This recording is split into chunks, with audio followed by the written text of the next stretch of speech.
Laksar police ने बीते दिनों क्षेत्र में एक सुनार और एक फाइनेंस कर्मी के साथ हुई लूटपाट की घटना को अंजाम देने वाले 3 आरोपियों को गिरफ्तार कर लिया है। बता दें कि लूट की घटना का पर्दाफाश लक्सर पुलिस ने कर दिया है। एसपी देहात स्वप्न किशोर सिंह ने प्रेस कॉन्फ्रेंस करके घटना का बड़ा खुलासा करते हुए बताया कि 18 मई को लक्सर क्षेत्र में रोहित सैनी नाम के ज्वेलर से लूट हुई थी, जिससे जेवरात और नकदी लूट ली गई थी। वहीं 20 मई को भी एक गजेंद्र नाम के फाइनेंस कर्मी के साथ पैसों और मोबाइल फोन की लूट की घटना को अंजाम दिया गया था। उन्होंने बताया कि पूरे मामले में हरिद्वार एसएसपी द्वारा अलग अलग टीमों का गठन करके घटना के खुलासे के निर्देश लक्सर पुलिस को दिए गए थे। उसी क्रम में पुलिस की गठित टीमों ने कार्रवाई करते हुए 3 आरोपियों को गिरफ्तार कर लिया है। तीनों आरोपी मुकुल, शुभम और अंकुश लक्सर और थाना खानपुर के रहने वाले बताए जा रहे हैं। उन्होंने बताया कि आरोपियों की निशानदेही पर घटना में प्रयुक्त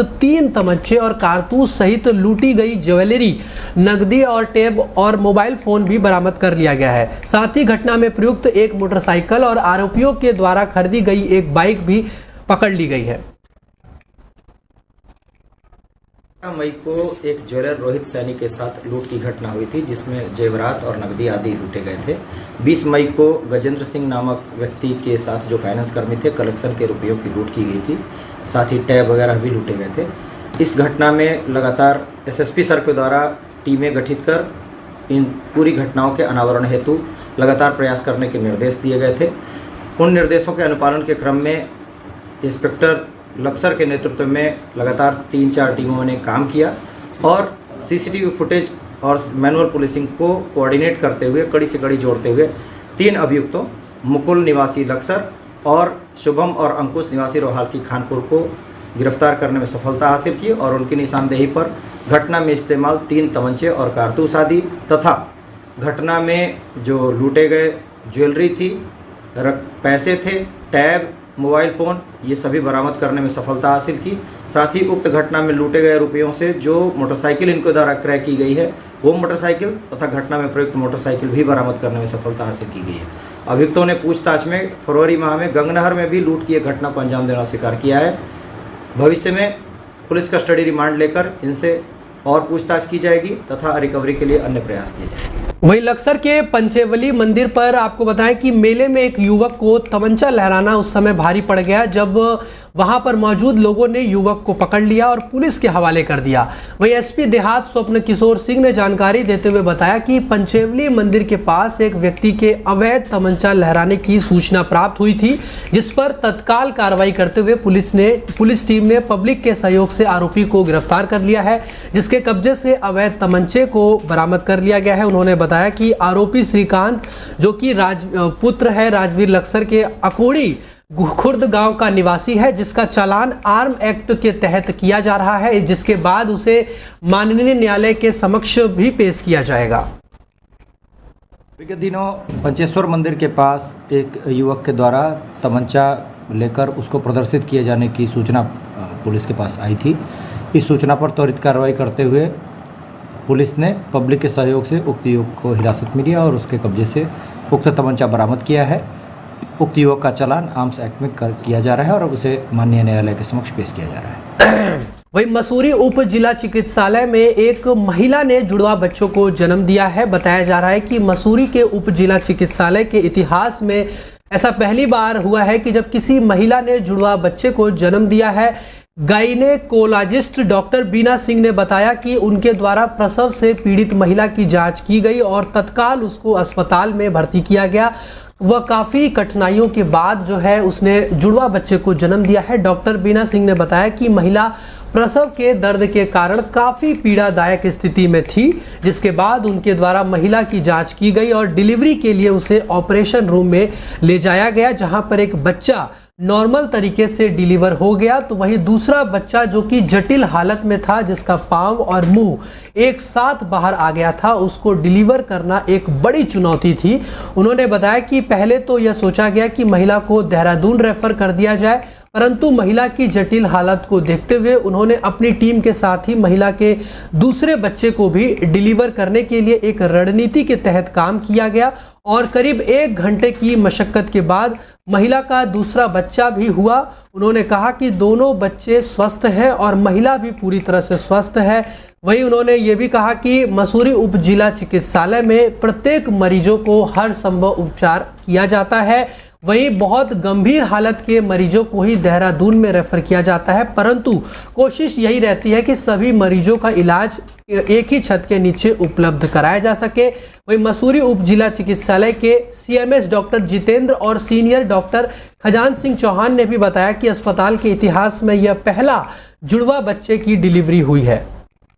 जब सुबह ड्यूटी पर आई हूँ, बहुत पेन में एक ट्विन डिलीवरी मेरे पास आई है, जहाँ हालांकि रेगुलर चेकअप्स चल रहे थे उसके, पर ये है कि उसको इतने दर्द थे और जब मैंने देखा तो जो बच्चा था वो ऑलमोस्ट बाहर आ रहा था और वो जो है 7.5 महीने का ही बता रही थी, लेकिन मुझे जो है लगा देखने में 8 महीने का है। और मैंने फिर उसमें सारी प्रिकॉशंस लेके सब कुछ करा के पहला बच्चा जो है फटाफट बाहर निकाला और उसके बाद सेकंड बच्चा जो हुआ है उसमें थोड़ा टाइम भी लगा क्योंकि सर के साथ उसके पैर थे, तो बड़ी मुश्किल वाला केस था। इसमें मुझे लग रहा था कि पता नहीं क्या करें, हम पैक करके दून भेजें या क्या करें, कैसे, क्योंकि अगर कहीं और होता तो ये वाकई ही ऑपरेशन ही करते। आज का जो केस था उसमें जो है ट्विंस प्रेगनेंसी थी, ट्विंस में जुड़वा बच्चे जो हैं, तो ऐसा केस करवाना बहुत मुश्किल होता है हमारे जैसे सेटअप में। तो हमारे पास जो डॉक्टर बीना और एक भावना सिस्टर हैं, वो दोनों दून से जो है यहाँ आई हुई हैं और दून से बहुत एक्सपीरियंस है दोनों लोगों को। डॉक्टर साहब को बहुत एक्सपीरियंस है, डॉक्टर बीना को। तो डॉक्टर बीना का मैंने हमेशा यही देखा है कि वो कभी भी पेशेंट को रेफ़र नहीं करते और उन्होंने इजीली ट्विंस डिलीवरी करवाई और बच्चे और माँ दोनों स्वस्थ हैं। और हम हमेशा कोशिश यही करते हैं कि हम किसी को यहाँ से रेफ़र ना करें। वहीं 2 दिवसीय दौरे पर नैनीताल पहुंचे मुख्यमंत्री पुष्कर सिंह धामी का बीजेपी कार्यकर्ताओं ने पुष्प गुच्छ देकर स्वागत किया। सीएम धामी ने राज्य अतिथि गृह में पेयजल विद्युत आपूर्ति के साथ ही वनाग्नि को लेकर समीक्षा बैठक की। इस दौरान सीएम धामी ने कहा कि ग्लोबल वार्मिंग और तापमान बढ़ने से नदियां और जल स्रोत लगातार सूख रहे हैं। इन्हें सूखने से बचाने के लिए पुनर्रिचार्ज करने के लिए प्रदेश सरकार ने वाटर रिजुनेशन बोर्ड बनाने की पहल शुरू करते हुए देहरादून में प्रदेश भर के लोगों के साथ मिलकर जल उत्सव और पर्यावरण संरक्षण बनाया गया है, जिसे आगे भी जारी रखा जाएगा। उन्होंने कहा कि जिस तरीके से प्रकृति अपना नेचर बदल रही है, उस पर हम सबको मिलकर पर्यावरण संरक्षण पर काम करना होगा, तभी एक स्वच्छ वातावरण हम देश को दे सकते हैं। वहीं उत्तराखंड के जलते जंगलों पर बोलते हुए उन्होंने कहा कि समीक्षा की जा रही है, इसमें वन पंचायत के माध्यम से जन सहभागिता को बढ़ाया जा रहा है ताकि पहले की तरह ही आग पर काबू पाया जा सके। वहीं समीक्षा बैठक पर बोलते हुए सीएम धामी ने कहा कि वन अग्नि, जल विद्युत व्यवस्था और मानसून की तैयारियों पर अधिकारियों की बैठक जो है ली जा रही है। जल संरक्षण और जल सिंचाई का देहरादून में जल उत्सव के रूप में मनाया था, उसमें वो पूरे प्रदेश के लोगों को उसमें जोड़ा था। आगे भी ये हमारा अभियान चलेगा, क्योंकि ये चुनौती हम सब के समक्ष है और आने वाले समय में अगर हमने इस पर ठीक समय पर काम नहीं किया तो निश्चित रूप से ये बढ़ेगी। और हमारे उत्तराखंड राज्य की चूँकि जो देश को, दुनिया को अच्छा पर्यावरण हम दें, स्वच्छ हवा पानी, ये देने में हमारा हमेशा से हिमालय का योगदान रहा है। ग्लेशियर भी जिस प्रकार से लगातार पिघल रहे हैं, कम हो रहे हैं, तो इस दिशा में हम सबको मिलकर काम करना होगा। वहीं नैनीताल प्रवास के दौरान मुख्यमंत्री पुष्कर सिंह धामी ने मॉर्निंग वॉक के दौरान आम लोगों से मुलाकात की है और आपको बताएं कि चाय की दुकान पर रुककर खुद मुख्यमंत्री जो है पुष्कर सिंह धामी ने अपने हाथों से अदरक कूटकर चाय बनाने में सहयोग किया। इस बीच मैदान में खेल रहे खिलाड़ियों के पास जाकर उन्होंने उनकी समस्याएं पूछी और उनके त्वरित निस्तारण के निर्देश जो है अधिकारियों को दिए। इसके बाद मुख्यमंत्री ने बीपी पांडे अस्पताल का औचक निरीक्षण भी किया, मरीजों से भी मुलाकात की और उनका कुशलक्षेम पूछा और अस्पताल प्रबंधन को स्वास्थ्य सेवाओं में निरंतर सुधार के निर्देश भी दिए। आपको बताएं कि मॉर्निंग वॉक के दौरान आम लोगों से मिलना, उनकी समस्याओं को पूछना और सरकार के कामकाज का फीडबैक लेना मुख्यमंत्री पुष्कर सिंह धामी की दिनचर्या का हिस्सा रहता है। वो देहरादून में हो या फिर किसी अन्य स्थानों के भ्रमण पर हमेशा सुबह की सैर करते हुए और आम लोगों से रूबरू होते हुए ये मुख्यमंत्री की हमेशा से एक शैली रही है। मंगलवार की सुबह मुख्यमंत्री धामी ने नैनीताल में मॉर्निंग वॉक पर निकले और चाय की दुकान पर खड़े लोगों से उन्होंने बातचीत की। उनसे पूछा कि उत्तराखंड में सुशासन और पारदर्शी प्रशासन की दिशा में और क्या कदम उठाए जा सकते हैं। बातचीत के दौरान ही धामी ने चाय के लिए खुद अदरक कूटा और मुख्यमंत्री की सादगी और सहजता को देखकर स्थानीय लोग अचंभित रह गए। वहीं उत्तराखंड में 2 विधानसभा सीटों पर हो रहे उपचुनाव में कांग्रेस को बड़ी उम्मीदें हैं। बता दें कि लोकसभा चुनाव में हरिद्वार जिले की मंगलौर विधानसभा सीट पर कांग्रेस को मतदाताओं का जिस प्रकार भारी समर्थन मिला है उससे पार्टी उत्साहित है। वहीं बद्रीनाथ विधानसभा सीट दोबारा पाने के लिए पार्टी नई व्यूह रचना तैयार कर रही है। यहां बीजेपी को कड़ी टक्कर देने के लिए प्रदेश के दिग्गज कांग्रेस नेता क्षेत्र में डेरा डालेंगे और सत्ताधारी दल की कठिनाइयां बढ़ाने के लिए एकजुट होकर चुनाव प्रचार भी करेंगे। वहीं बद्रीनाथ विधानसभा सीट पर उपचुनाव में कांग्रेस का मुख्य मुकाबला सत्ताधारी दल बीजेपी से है।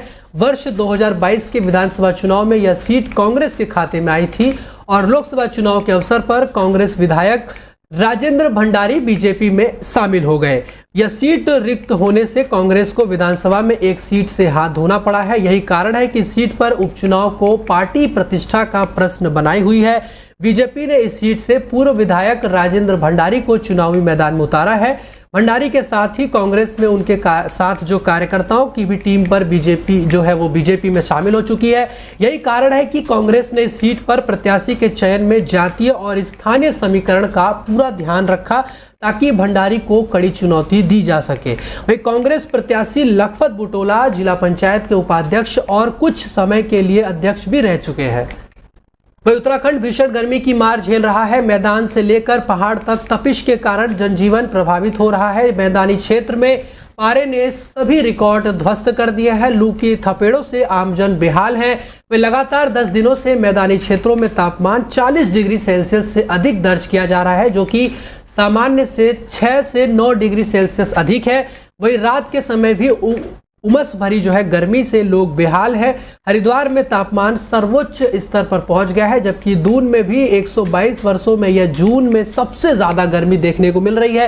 प्रदेश में भीषण गर्मी से राहत मिलने के बजाय पारा लगातार बढ़ता चला जा रहा है। सूरज के तेवर तल्ख हैं और आसमान से आग बरस रही है। वहीं देहरादून में सोमवार को अधिकतम तापमान 43.1 डिग्री सेल्सियस दर्ज किया गया है। इससे पहले केवल 1902 में ही जून में तापमान 43 डिग्री सेल्सियस के पार गया था। वहीं हरिद्वार में अधिकतम तापमान 44.5 डिग्री सेल्सियस दर्ज किया गया और बताया गया कि जो कि ऑल टाइम रिकॉर्ड है, यानी कि इससे पहले इतना ज़्यादा तापमान कभी भी देखने को नहीं मिला। फिलहाल मैदानी क्षेत्रों में गर्मी से राहत मिलने के आसार कम ही नजर आ रहे हैं। हालांकि पर्वतीय क्षेत्रों में मौसम का मिजाज बदलने लगा है। सोमवार को कुमाऊं के ऊंचाई वाले क्षेत्रों में बौछारें पड़ी।